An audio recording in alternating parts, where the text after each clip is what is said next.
लोकसभा चुनाव परिणाम के बाद से आरएसएस की ओर से लगातार ऐसे बयान आ रहे हैं जो सियासी गलियारों से लेकर देश के कोने कोने में चर्चा का विषय बने हुए हैं।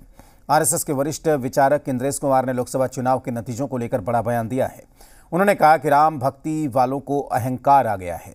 इस बयान से विपक्ष पर तो तंज कसना स्वाभाविक था, लेकिन बीजेपी पर दिए गए बयान ने सियासी माहौल गर्मा दिया।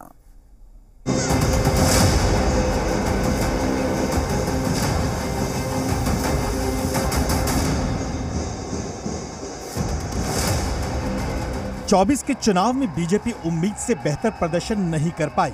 विपक्ष ने तो बीजेपी को घेर ही लिया, लेकिन अपने भी यानी आरएसएस ने भी इशारों इशारों में ऐसे रामबाण छोड़े जिससे अहंकार के नाम पर जंग छिड़ी हुई है। आरएसएस के वरिष्ठ प्रचारक इंद्रेश कुमार ने लोकसभा चुनाव में विपक्ष पर ही नहीं, बीजेपी के कमजोर प्रदर्शन पर भी कड़ा प्रहार किया है। इस 2024 में भी राम राज्य का विधान देखिए लोकतंत्र के परम में कैसा है।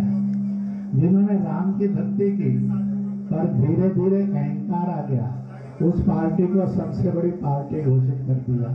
जिन्होंने राम का विरोध किया उनमें से किसी को भी शक्ति नहीं दी, सब मिलकर भी नंबर 1 नहीं बने, नंबर 2 पर खड़े कर दिए। इसलिए जिस पार्टी ने भक्ति की अहंकार आया उसको 241 पर रोक दिया, पर सबसे बड़ी बना दी।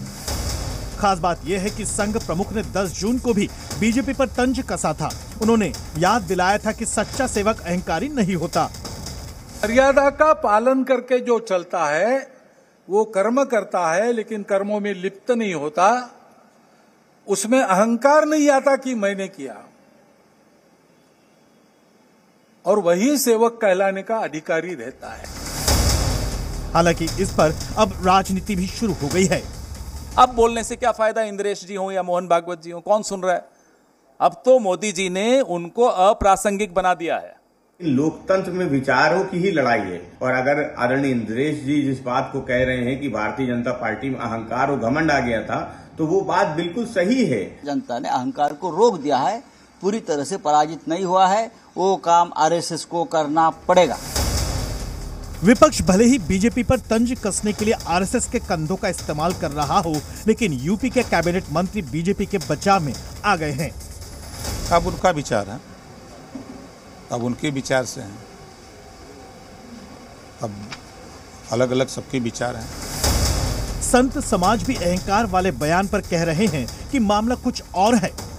इंद्रेश जी असफल हो गए, इसलिए वो आरोप, अपने असफल होने का आरोप भाजपा पर लगाते हैं। आरएसएस ने भी साफ कहा है कि इंद्रेश का बयान आरएसएस का आधिकारिक स्टैंड नहीं है। विशाल रघुवंशी के साथ ब्यूरो रिपोर्ट, जी मीडिया।